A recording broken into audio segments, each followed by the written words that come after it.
발표 제목은 제가 인간은 과연 우월할까? 이렇게 잡아봤습니다. 그래서 여러분의 어, 이거는 뭐 객관적인 답을 얻을 수는 없을 것 같고요. 개인마다 생각이 다를 수 있기 때문에 저는 오늘 과학적인 입장에서 어, 여러분의 답을 조금 더 객관적으로 과학적으로 하실 수 있게끔 도와주는 가이드 역할 정도로 생각하시면 되겠습니다. 그리고 오늘 제가 알려드릴 거는 아주 기초적인 분자생물학과 진화과학에 관계된 지식들입니다. 그래서 이런 것들은 뭐 유튜브나 찾아보시면 얼마든지 찾아보실 수 있고요. 제가 뭐 특별하게 어떤 뭐 첨언을 하거나 이럴 건 없을 것 같고, 여러분께서 이제 목회자의 모임이니까 이런 기초적인 것도 충분하지 않을까, 그렇게 생각했습니다. 일단 제가 준비한 거를 진행해 볼게요. 그래서 인간은 과연 우월할까 했을 때, 여러분은 yes or no로 대답하실 수 있을 것 같고, 잘 모르겠다고도 하실 수 겠죠. 그렇다면, 대답은 좋은데, 왜 그런가? 근거를 여러분께서 논리적으로 말씀하실 수 있어야 될 것 같아요. 왜냐하면, 목회자 여러분들이니까 또 성도들이 그런 질문을 하실 수 있잖아요. 근데 그때, 어느 정도는 이렇게 대답하거나, 그 다음에 자세한 거는 당연히 잘 모르시겠죠. 과학자들이 아니까. 그러면, 뭐, 책이나 과학자나 이런 사람들에게 연결시켜 줄 수 있는 그 통로로 역할을 하시면 저는 목회자로서 참 좋다고 생각합니다. 그래서 나름대로의 그 이유를 조금 아시면 좋겠습니다. 네, 오늘은 제가 분자생물학과 진화과학적인 접근으로 기초적인 지식을 좀 전달하겠습니다. 제가 원고를 청탁받을 때 그러니까 인간과 동물의 얼마나 차이가 나는가, 사람 중심적인 그런 관점에 대한 비판, 그런 걸 조금 탈피하는 게 좋을 것 같다, 이런 이제 뉘앙스를 받았고요. 그런 의미에서 오늘 강의를 준비했는데 여러분들 다 잘 아시는 단어들을 조금 더 제가 조금 자세하게 설명하는 걸로 해볼게요. DNA랑 뭐 진화 이런 거를 이제 너무 흔하게 듣는 시대인데요. 그래서 아무래도 종의 기원 다윈 얘기를 조금 해야 될 것 같아가지고 좀 준비했습니다. 이름만 듣고 그게 뭔지 잘 몰랐던 분들은 오늘 조금 조금 더 자세하게 아는 기회가 됐으면 좋겠습니다. 먼저 자연 선택설인데요. 이렇게 두 사람을 보통 이게 비교 대조를 해요. 왼쪽에 있는 사람이랑 오른쪽에 있는 사람. 누군지 혹시 아시나요?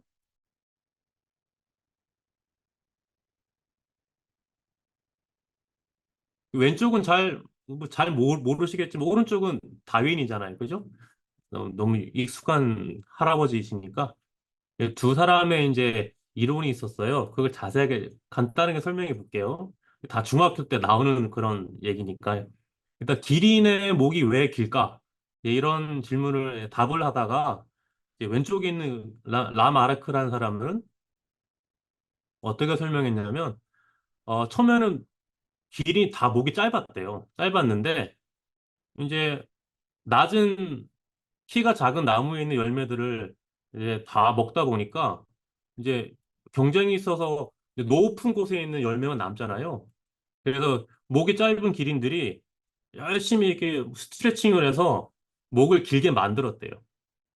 뭐, 뭐 가능한 일일 수도 있겠지만 뭐 잘 상상은 잘 안 되죠.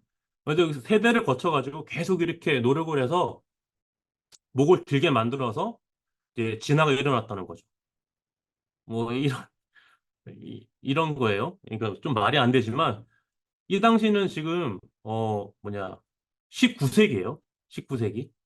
그러니까 DNA가 아직 발견되기 전이에요. DNA는 19세기 말에 발견되고 20세기 돼서야 구조가 밝혀지고 막 이렇게 정성적인 연구가 진행됐었거든요. 다윈의 종의 기원은 DNA라는 게 모를 때 나왔던 얘기라서 더 대단하게 생각할 수 있습니다. DNA가 나오기 전에 이미 진화에 대한 얘기는 나오고 있었다는 거를 알고 계시면 좋겠어요. 그렇지만 이제 다윈이 어떤 얘기를 했냐면 처음에 목이 다 짧았던 게 아니라 짧은 녀석도 있고 긴 녀석도 있었다. 그냥 첫 시작이 다르죠. 예, 종의 그 그러니까 생명의 다양성이 이미 있단 얘기예요. 그죠? 긴 녀석도 있고 짧은 녀석도 있고. 근데 이 경쟁을 하다 보니까 이제 짧은 녀석들은 이게 목이 짧아서 위에 있는 걸 못 먹으니까 도태돼서 죽겠죠. 그죠? 긴 녀석들이 짧은 녀석들한테 양보하진 않으니까 동물의 세계에서.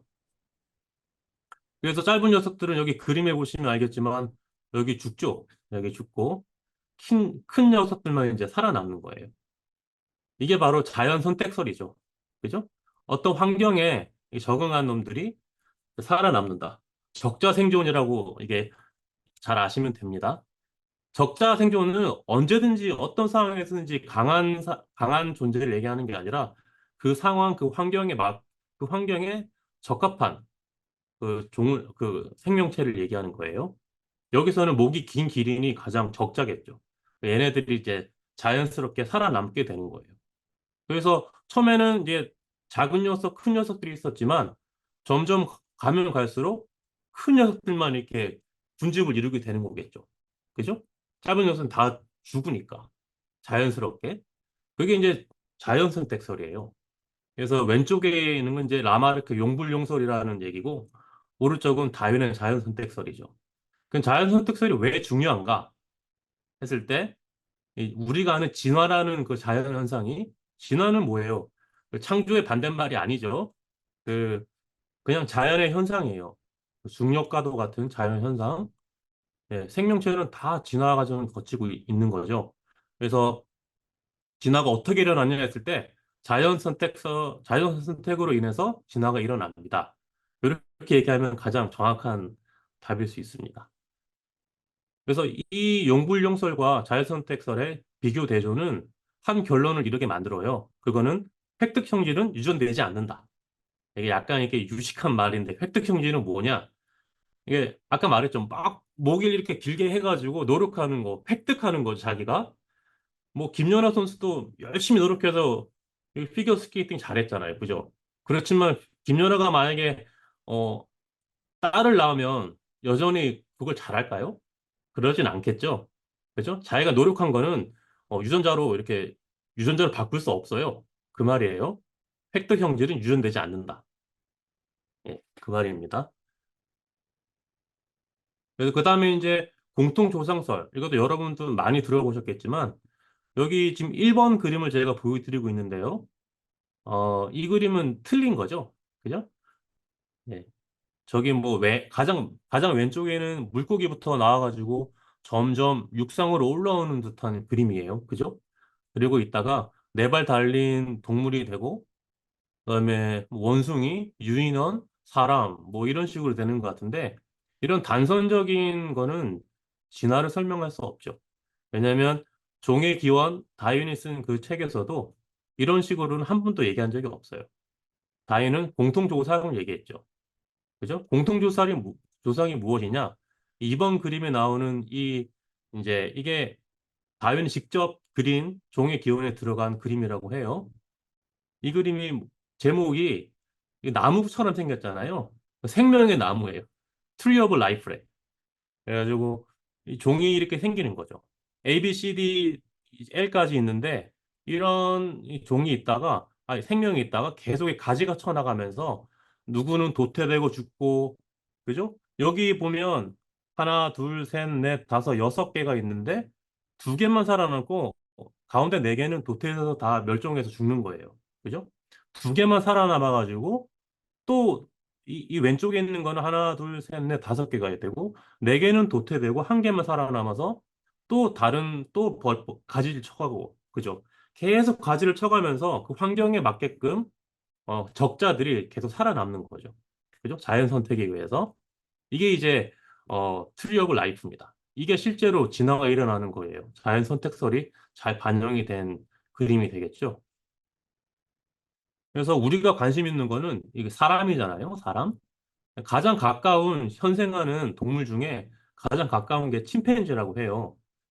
침팬지가 여기 있네요. 침팬지. 여기 있는데, 보노보도 이제 가깝다고 보죠. 보노보랑 침팬지가 있는데, 여기 보시면 사람은 여기 있죠. 그죠? 사람 여기 있는데, 이게 사람의 저의 아빠의 계속 올라가면 여기 보면 이제 약 700만 년 전 인간과 침팬지 분기 이렇게 써놨는데 요즘에는 또 500만 년 전이라고도 해요. 그래서 분자생물학적 방법으로 DNA 뮤테이션은 얼마나 일어났나 이게 몰리큘라 클락이라고도 하는데요. 이게 분자적인 시계, 뮤테이션이 얼마나 이렇게 잘 일어나는지 레이트를 측정하고 거기에 만큼 이게 시간이 얼마만큼 걸렸는지 이런 게 이렇게 유추해 볼 수 있겠죠. 그렇게 하다 보면 한 500만 년 전이라고 해요. 침팬지랑 사람이랑 500만 년 전에 같은 공통 조상을 가지고 있다는 거죠. 침팬지는 이쪽으로 가지를 쳐나가고 사람은 오른쪽으로 가지를 쳐나간 거예요. 그래서 사람의 조상은 침팬지가 아니겠죠. 그죠? 침팬지는 다른 가지에 있으니까 사람이랑. 그래서 사람이랑 침팬지 비교했을 때 500만 년 전에 공통 조상이 있다.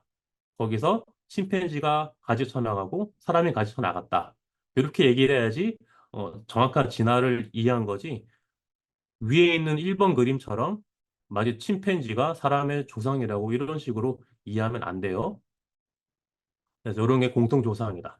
제가 왜 자연선택설이랑 공통조상설을 이렇게 다시 말씀드렸냐면, 다인의 1859년이죠. 그때 다이넷의 종의 기원에 가장 중요한 개념 두 개가 바로 자연선택설이랑 공통조상설이에요. 종의 기원이 되게 두껍고 해서 읽기가 힘들거든요. 저도 제대로 끝까지 읽어본 적은 없습니다. 근데 요 두 개의 개념만 똑바로 이해하셔도 종의 기원을 어느 정도 뭐 대충 말씀하실 수는 있을 거예요. 이 정도로 이제 하고 넘어가고요. DNA랑 이제 DNA로 드디어 왔습니다. 여러분께서 이제 DNA에 관계된 그 용어들이 되게 많을 텐데요. 제가 1번에 써놓듯이 DNA, 그다음에 지인, 유전자, 지는 유전자죠. 한국말로. 그다음에 지놈, 뭐 게놈이라고도 해요. 게놈, 유전체, 그다음에 크로모솜, 염색체, 그죠? 이런 용어들이 뭐 이게 이건 것 같기도 하고 저건 것 같기도 하고 되게 헷갈리는 게 단어들이 많은데요. 오늘 이런 개념들은 조금 자세하게 알아두시면 좋을 것 같아요. 제가 이게 이제 분자생물학적인 지식인데요. 간단하게 제가 쉽게 설명해 드리면 이게 셀이죠. 하나의 세포예요. 일단 생명체를 규정할 때 생명은 어, 가장 작은 최소 단위가 세포예요. 모든 생명체는 세포로 이루어져 있습니다. 세포로 이루어지지 않으면 생명이라고 얘기하지 않아요. 생물학자들이 이렇게 약속한 거거든요. 그래서 일단 생명체는 다 세포가 있죠. 단세포도 있고 아메바처럼 그죠? 뭐 박테리아도 세포죠. 박테리아도 세포입니다. 하나의 세포. 근데 그 세포들이 또 이렇게 핵이 따로 존재하는 녀석이 있고 이 핵이 그냥 이 세포랑 같이 안에 그냥 구분도 없이 이렇게 있는 세포도 있고요. 그런 건 이제 원핵 세포, 진핵 세포 이런 식으로 이제 나누기도 합니다. 어쨌든 세포예요. 세포가 생명체의 최소 단위다. 그 세포를 그러면 가장 중요한 그 소기관은 무엇일까 했을 때 핵이라고 생각할 수 있겠죠. 이 핵 안에 DNA가 있어요. 유전 물질이 존재하는 거죠. 아까 말씀드렸듯이 종의 기원은 DNA가 발견되기 이전에 나왔던 책이기 때문에 DNA가 유전 물질이라는 건 몰랐어요. 그죠? 그리고 그 이후에 또 멘델의 그 유전 법칙 아시죠? 우성과 열성 뭐 이런 거 있잖아요. 그런 것도 DNA가 알려지기 전에 있었던 얘기예요. 그래서 참 대단한 거죠. 어쨌든 이제는 우리는 21세기에 살고 있고 DNA가 유전 물질이라는 거 알고 있습니다. 그러니까 그 DNA가 바로 세포 안에 있는 핵 안에 존재합니다. 그러면 이 DNA가 어떻게 존재하느냐? DNA는 이 크로모som, 염색체 상태로 존재해요. 그래서 이 염색체가 이제 그림 많이 보셨죠? 이렇게 있는데요. 그러면 DNA는 무엇이고 염색체는 또 무엇이냐 했을 때, 자, DNA가 염색체 형태로 존재하는데 이 염색체는 DNA만으로 이루어져 있진 않아요. DNA랑 여기 히스톤이라 써 있죠? 히스톤. 요거는 이제 어떤 단백질인데요. DNA가 이렇게 실처럼 돼 있다면 이게 막 꼬이게 만들어요. 이게 코일 됐다, 슈퍼 코일 됐다고 이렇게 표현을 하는데요. 그래서 히스톤 단백질과 DNA, 이거 핵산이죠. 그래서 핵산과 단백질 이 두 가지가 이게 뭉쳐져 있는 이 구조물을 이 크로모솜 염색체라고 해요. 이해되시죠? 그럼 DNA 이제 히스톤은 빼고 DNA만 쭉 이렇게 펼쳐 봤을 때 이게 총 DNA 하나하나 이루고 있는 거는 뉴클리오타이드라고 해요. 레고 블럭 같은 거예요. 그거 아시나요? 참 놀라운 게 뭐냐면 모든 생명체는 다 세포로 이루어져 있다 그랬죠? 또 그 세포 안에는 또 핵이 있는데 핵이 없는 것도 있고 어쨌든 간에 핵이 구분돼 있든 구분돼 있지 않든 진짜 공통점은 다 DNA나 RNA나 핵산으로 이렇게 유전 정보가 돼 있다는 거예요. 근데 그 유전 정보는 아주 간단하게 레고 블록처럼 ATGC 이런 뉴클리오타이드로 다 이루어져 있다는 거죠. 너무 심플하죠. 그죠? 그래서 ATGC인지 AGTC인지 이런 순서에 따라서 유전 정보가 다 달라지는 거예요. 이게 참 신기하죠. 그래서 되게 비슷할 수밖에 없는 구조 아닌가요? 그죠? 네 개밖에 레고 블록이 네 개인데 이걸로 다양한 거를 다 만들 수 있다는 것 자체가 되게 놀랍지만 또 반대로 생각해 보면 아, 비슷할 수밖에 없다. 네 개밖에 없네. 만약에 레고 블록이 뭐 한번 수십만 개 됐으면 훨씬 더 다양성 있게 만들 수 있을 것 같은데, 그죠? 왜 네 개밖에 없는지는 잘 모르겠지만 이게 진짜 생명체의 미스테리 중에 하나입니다.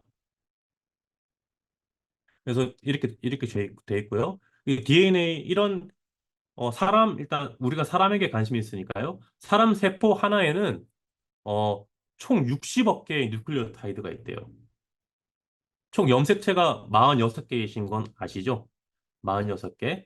44개는 상염색체죠. 그래서 1번부터 22번까지 번호가 붙여져 있어요. 그게 두 개씩 한 쌍이죠. 하나는 엄마한테서 받았고 하나는 아빠한테서 받았기 때문에 1번이 두 개, 2번이 두 개, 쭈쭈쭉 22번까지 두 개. 그러면 44개죠.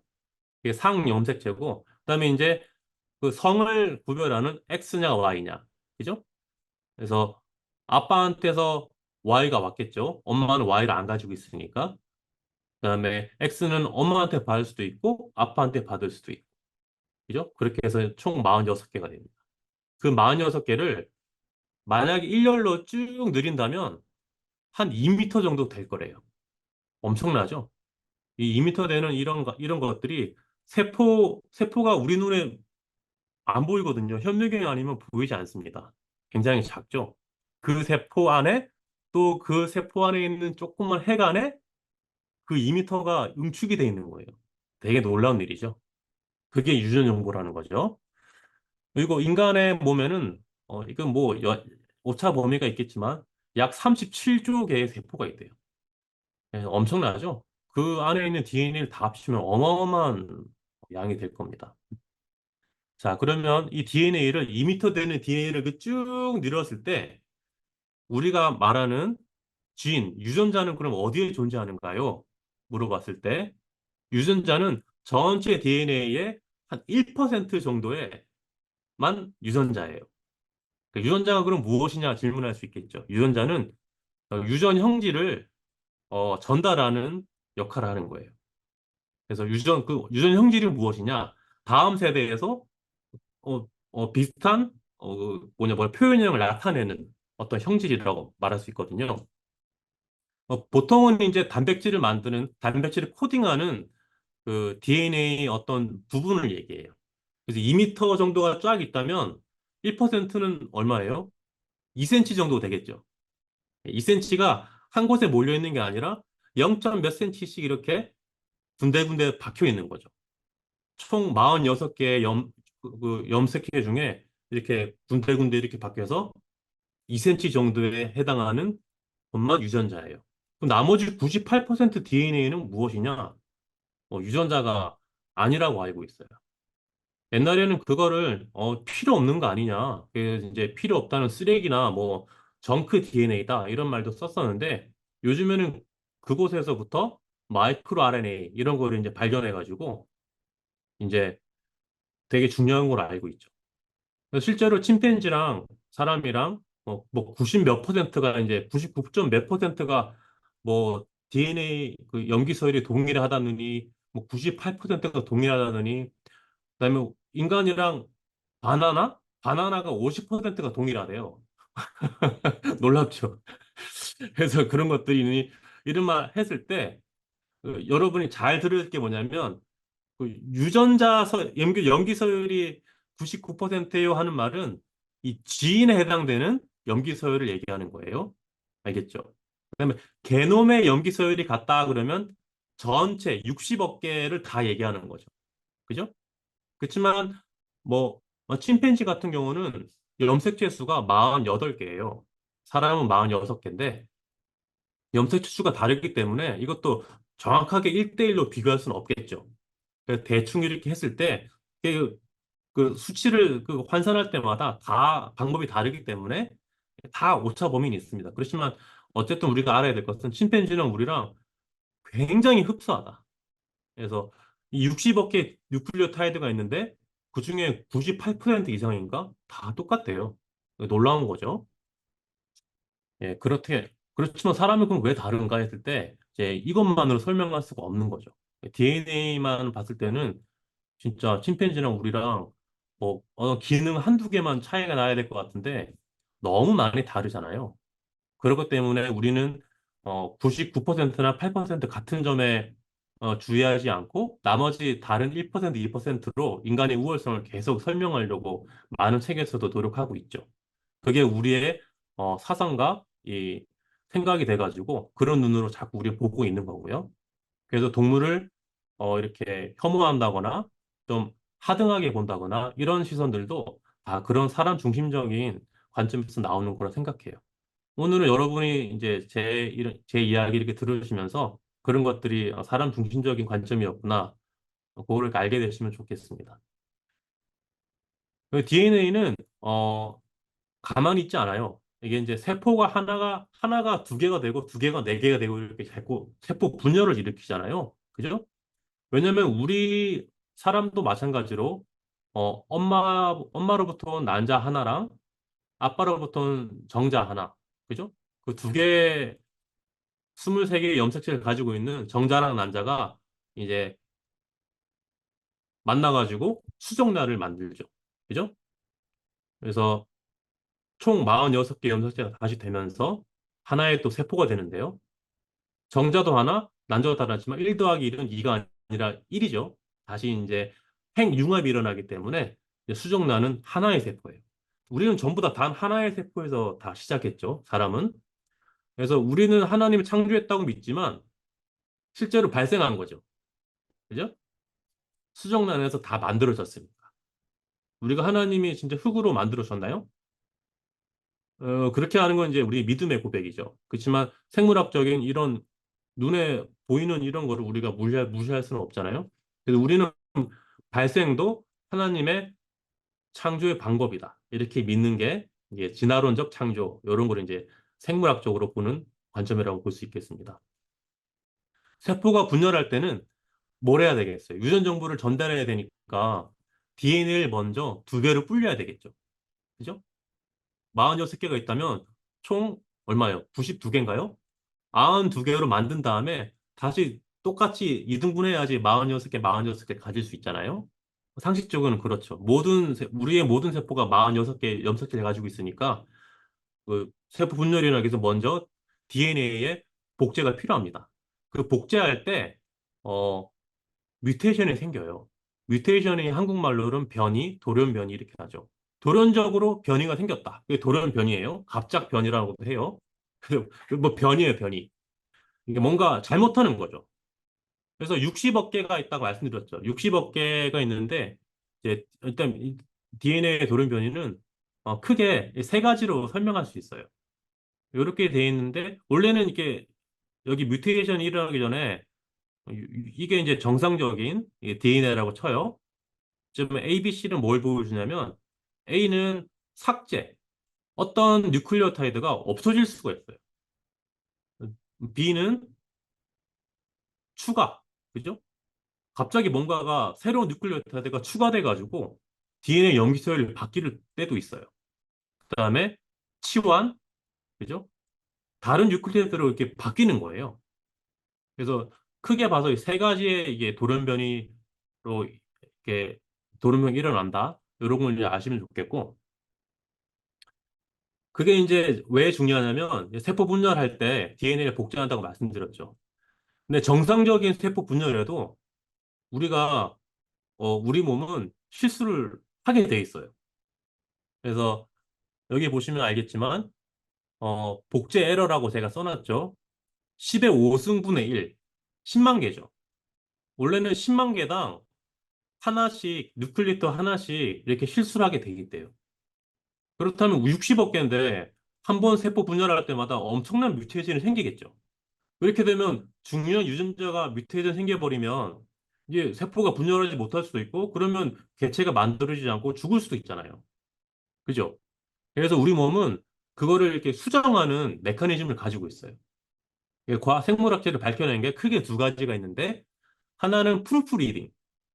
그러니까 여기 오른쪽에 그림 보시면 이게 이제 DNA 복제하는 걸 보여주는데요. DNA가 이중 나선 구조라는 것은 아시죠? 그죠? 너무 유명한 얘기니까. 그래서 한 가닥에는 두 가닥이 이렇게 돼 있는 거예요. 한 가닥이랑 이제 A, T, G, C가 있으면 A랑 G랑 맞고, 그죠? 아니다. C랑 G랑 맞고 A랑 T랑 맞는 거죠. 이렇게 막 궁합이 맞춰져 있는 거예요. 근데 이거 복제하려면 한쪽에서 이렇게 쫙 열어요. 이렇게.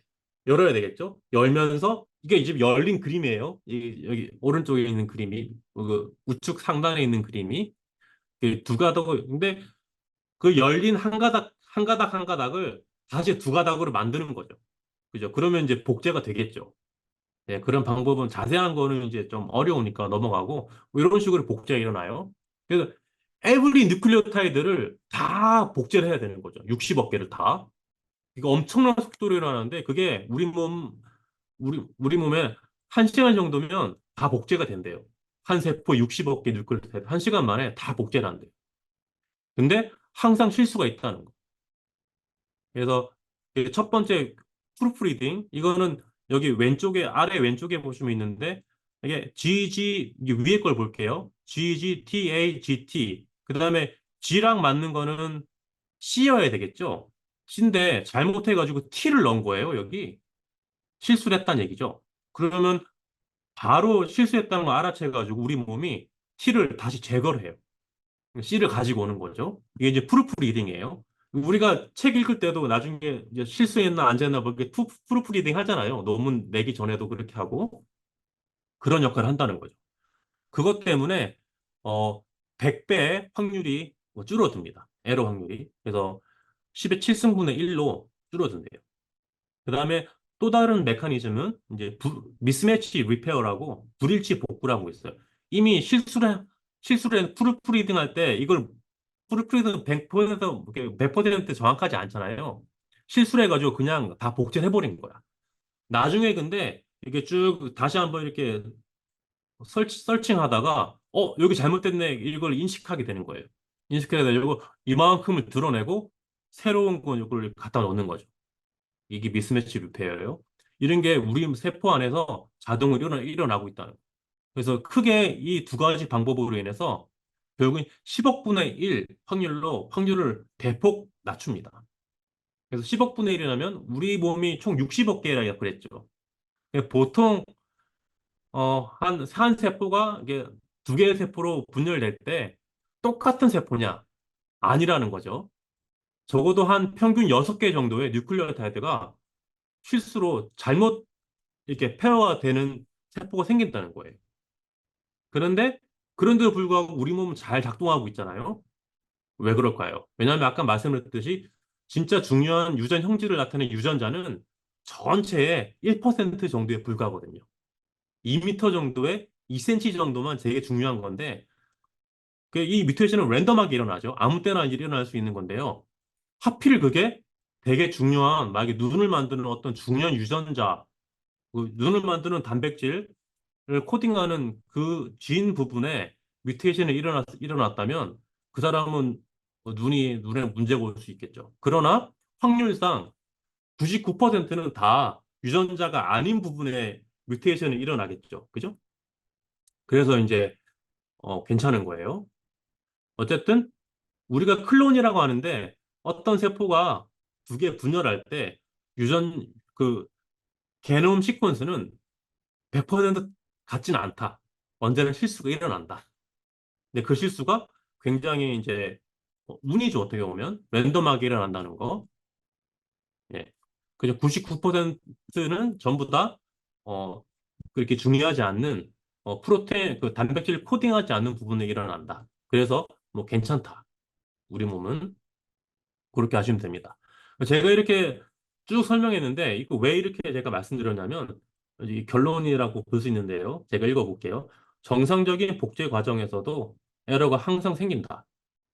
제가 설명드렸죠. 그리고 여러 유해한 환경은 DNA 돌연 변이를 초래한다. 여러 유해한 환경이란 거는 예를 들면 뭐가 있을까요? 어떤 뭐 UV, 그죠? 자외선을 강하게 내리쬐면 DNA가 망가져요. 이게 막 뿌러 브레이크 되고 막 그러거든요. 그 다음에 또 뭐가 있을까요? 어떤 방사선, 그죠? 우리가 그 일본의 그 나가사키랑 히로시마 그 원자폭탄 그 이후로 여러 사람들이 질병에 걸려 태어나죠. 다 유전이죠. 부모들이 DNA가 유전돼 가지고 그렇게 되는 거예요. 그런 것들. 자, 그런데 중요한 건 이게 진짜 중요한 건데 아이러니하게도 이런 불완전함 혹은 실수라고 할 수 있죠. 이게 생물 진화의 시작이에요. 요거를 말씀드리려고 한 거예요. 만약에 세포가 항상 100% 정확하게 한 세포를, DNA를 항상 이게 정확하게 복제한다면 절대로 그 진화는 일어나지 않겠죠. 그죠? 일어나지 않습니다. 왜냐하면 진화라는 게 뭐예요? 진화는 한 개체가 한 세대에 살 때 일어나는 건 아니에요. 언제나 다음 세대 건너가면서 환경의 변화에 따라서 적자가 된 여러 가지 다양성이 있겠죠, 이미. 여기 모인 분이 지금 한 열 몇 분 되시는데요. 제가 예를 들어볼게요. 요즘엔 너무 날씨가 더워지고 있잖아요. 지구온난화, 뭐 기후 문제도 되게 많은데, 뭐 그런 말도 있더라고요. 올해 여름이 가장 시원한 여름일 거로, 뭐 이런 끔찍한 말도 있던데요. 만약에 우리 중에 그 더위에 좀 강한 사람이 있을 수 있잖아요. 그죠? 왜냐면 온도를 센싱하는 그런 유전자들도 이렇게 여러 개가 있겠죠. 보통 하나가 아니에요. 우리의 만약에 머리카락을 나게 하는 유전자가 하나일 것 같지만 우리 몸의 총 유전자는 한 2만 개 안팎으로 알려져 있거든요. 근데 여전히 그 각각의 유전자의 기능을 잘 모르고 있습니다. 염기 서열은 다 알고 있죠. 휴먼 게놈 프로젝트 때문에 염기 서열은 다 알아요. 이미 한 20년 전에 벌써 다 밝혀졌죠. 그러나 기능은 아직 잘 모르는 거예요. 그 기능을 지금 계속 추적하고자 저 같은 사람이 아직도 밥 벌어 먹을 수 있는 거고요. 저는 지금 뭐 유전자 교정 연구단생이라는데 그 마우스 생쥐 그 컴퓨터 마우스 말고요. 그 살아 숨쉬는 마우스 생쥐에서 유전자를 없애봐요. 이 유전자가 어디 위치에 있고 염기서열이 뭔지 다 알잖아요. 그죠? 휴먼 지능 프로젝트 있었지만 마우스 지능 프로젝트 있었거든요.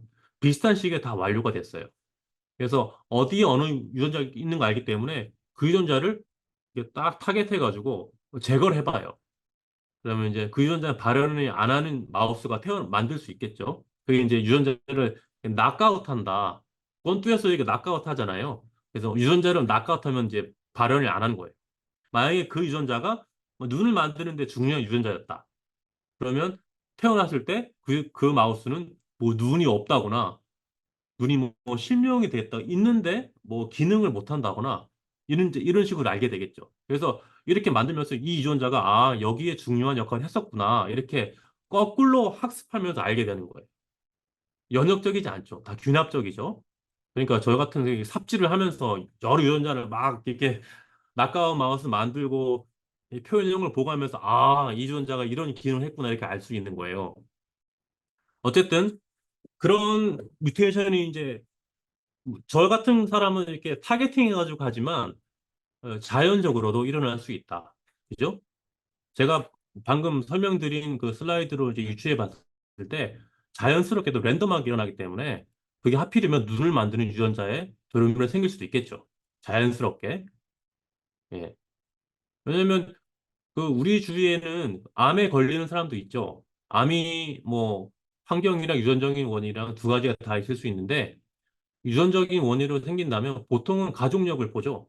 유전이라고 하니까. 그렇지만 가족 중에 아무도 이게 뭐 유방암에 걸린 사람이 없는데 자기가 유방암이야. 이런 사람도 있을 수 있잖아요. 그럼 무슨 어떤 뭐 유해 환경에 노출된 사람일 수도 있겠지만 제가 설명드린 대로 진짜 랜덤하게 하필이면 그 유전자가 DNA 복제할 때 돌연변이가 생겨서 그런 암에 걸릴 수도 있는 거죠. 굉장히 드문 확률이겠지만 실제로 그런 거는 현실에서 일어나고 있습니다. 그래서 네, 그게 현실이고요. 돌연변이는 계속 일어나고 있고 그게 이제 진화의 시작점이 된다.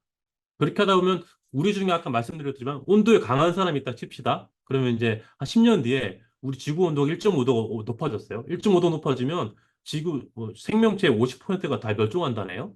뭐 그런 뭐 통계도 있나 봐요. 하지만 인간이 과연 여전히 살아남을 수가 있다면 그 온도를 센싱하는 어떤 그런 더워지면 우리 땀을 흘려야 되잖아요. 그 열을 이제 관리하는 땀을 흘리고 오줌도 싸고 이렇게 이제 해야 되는데 그걸 잘 관리하는 어떤 사람이 계속 이제 자손을 낳을 수 있으니까 그런 사람들이 이제 또 인간이 진화할 수 있겠죠. 새로운 세대가 계속 만들어지면서 온도를 잘 이렇게 못하는 사람들은 그냥 죽는 거고 자연 선택에 의해서 그렇게 될 수도 있을 것 같아요. 예, 뭐 그렇게 볼 수 있고.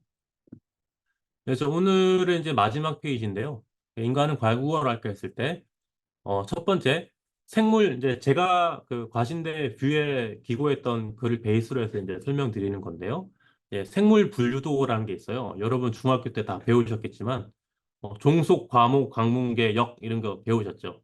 그래서 이제 린네에 의해서 이제 처음에 시작된 건데요. 사람은 어, 작은 것부터 큰 거로 가면요. 사람 종, 사람 속, 사람과, 영장목, 소유강, 석삭동물문, 동물계, 진핵생물 여기에요. 야, 이게 이 8가지로 나누는데 우리 때는 7가지로 나눴었거든요. 역은 이제 나중에 이제 추가된 거고요. 동물계까지만 했었는데 역까지 이제 하더라고요. 계속 이렇게 뭐 세분화 되니까 지금 정보가 많아져서 계속 이거는 또 바뀔 수도 있어요. 이렇게 되는데요. 이 질문을 제가 던져보면요. 사람의 생명체 중 가장 완전한 동물일까?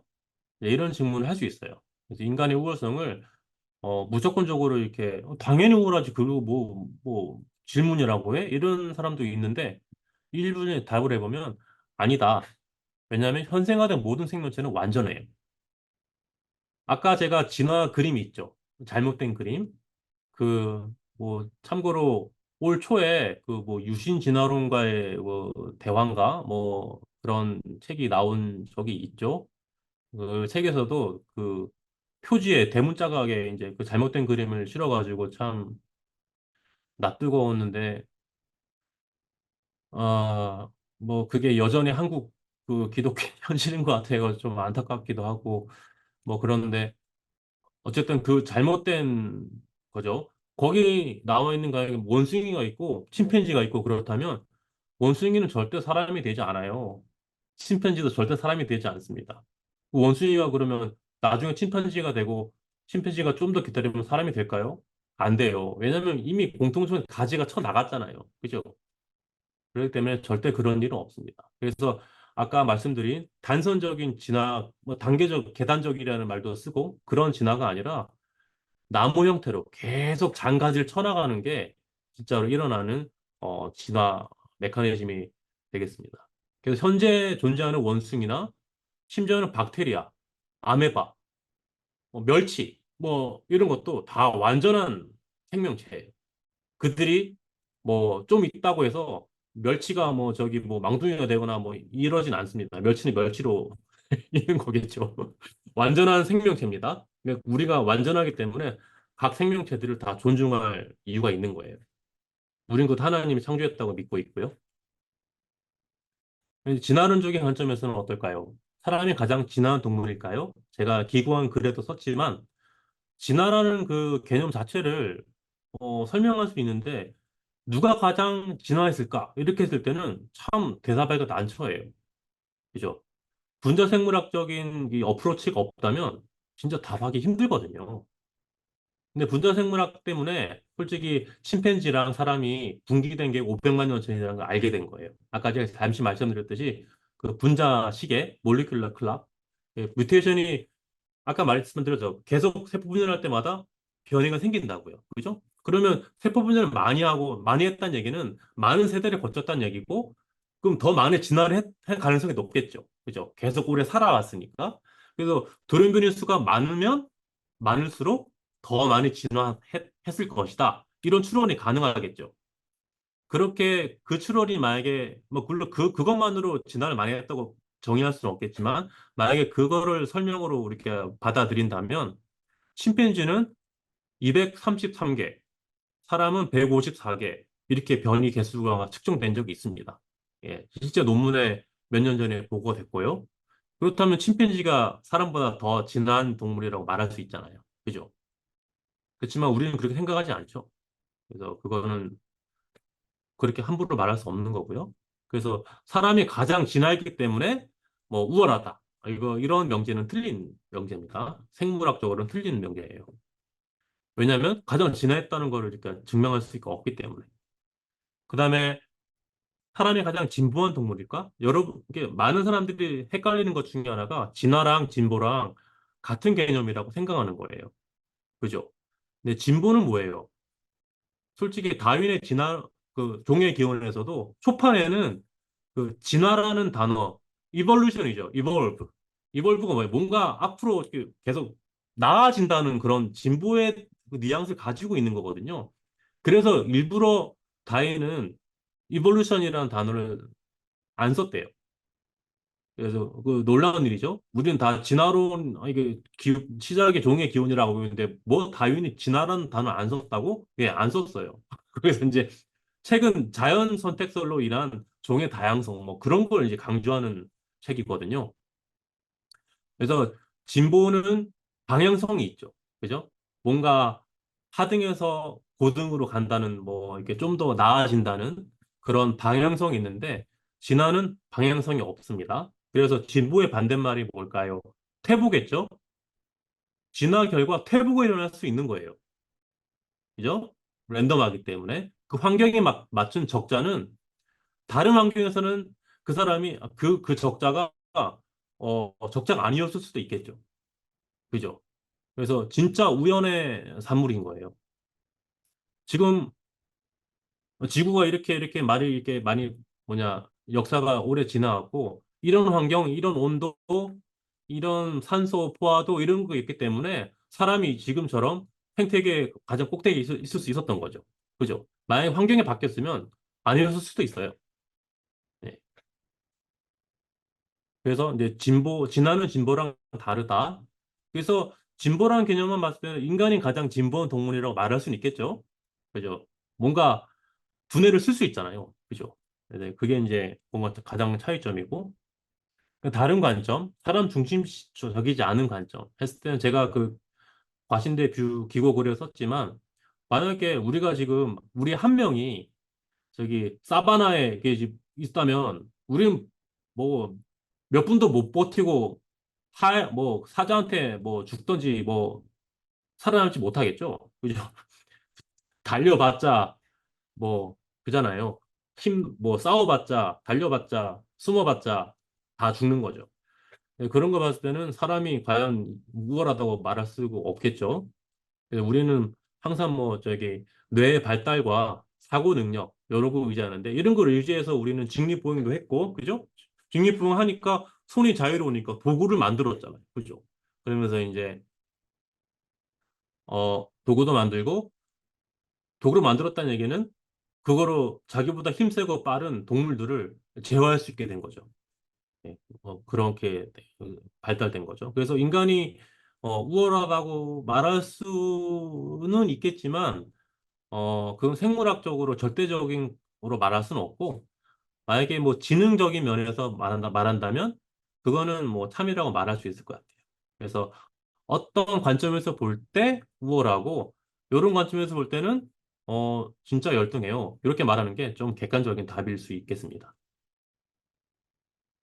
저는 이제 여기서 이제 저의 개인적인 결론은요, 어, 인간스러움과 인간다움, 요거를 좀 구분했으면 좋겠어요. 그래서 이제 이거는 이제 어디 나오는 게 아니고 저만의 그냥 생각인데요. 여러분이 또 동의하실 수도 있고 안 할 수도 있는데 인간스러움과 인간다움은 뭐 비슷한 말 같지만 왠지 뭐뭐스럽다 그러면 약간 이렇게 좀 이렇게 안 좋게 얘기하는 거고 뭐뭐답다 그러면 이제 좋게 얘기하는 긍정적인 이제 의미로 제가 이제 해석을 했는데요. 인간스럽다 그러면 짐승과 같은 동물적 본능에 따른 인간의 모습. 저는 이렇게 봤어요. 그냥 막 진짜 그냥 뭐 약육강식, 그죠? 승자독식 뭐 이런 식으로 살아가는 사람은 저는 짐승과 비슷하다고 봐요. 너무 이기적이고 이제 자기만 살려고 그러고 그런 본능에 따르는 거죠. 그러나 이거는 저희 뭐 신앙과도 연결되는 건데 하나님의 형상 뭐 이런 걸 얘기했을 때 저는 인간다움을 생각하거든요. 왜냐하면 하나님이 인간을 만드셨지 그리스인을 만든 건 아니잖아요. 하나님의 형상은 인간에게 있는 거죠. 그리스인에게 있는 게 아니라 모든 인간이 하나님 형상대로 지음받은 존재라고 우리 믿는 거잖아요. 그래서 그리스도인이기 이전에 저는 인간다워지는 게 저는 먼저라고 생각해요. 근데 이 순서가 바뀌어가지고 인간답지 않은 인간들이 그리스도인이 돼가지고 지금 이 꼬라지가 난 것 같기도 하고요. 인간다움이라는 그래서 저는 짐승과 다를 뿐 아니라 동물적 본능에 따르지 않는 인간만의 고유한 모습. 그래서 저는 이게 이제 여호와의 공의와 정의, 하나님 나라 이루는 큰 두 개의 축이라고 저는 배워서 알고 있는데요. 그래서 사람들을 공감하고 같이 살고 정의롭게 행동하고 이런 것들 그렇게 살아가는 게 과연 진짜 인간다움이 아닐까. 우리의 DNA나 유전자에 따르지 않고 그죠? 그렇게 살아가는 것들. 그런 게 인간다움이라고 보고 그런 거 할 때야 진짜로 인간이 우월하다고 말할 수 있지 않을까. 저는 그렇게 생각합니다. 생물학적으로 우월한 거는 저는 지능밖에 없는 것 같고요. 나머지는 다 열등한 것 같아요. 그러나 이제 약간 이제 이런 종교적인 신앙적인 이제 고백을 곁들이다 보면 인간다움을 우리가 추구하고 그걸 하나님이 우리에게 가르쳐 주시는 메시지랑 굉장히 일맥상통한다고 봐요.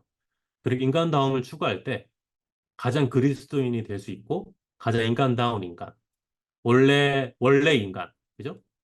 그런 인간이 될 수 있지 않을까. 저는 그렇게 생각하고 우리 가신대 모임이 이런 과학과 신앙을 이렇게 잘 각각 공부하고 각각 다른 언어를 가지고 있지만 그 쓰신 분이 한 분 하나님이라는 그 사실을 잊지 않고 분명히 둘이는 모순되지 않는다. 이런 전제를 가지고 계속 연구해 나가면서 점점 인간다운 삶의 모습을 회복하면 좋겠습니다. 예, 저는 강의는 여기서 마칠게요. 감사합니다.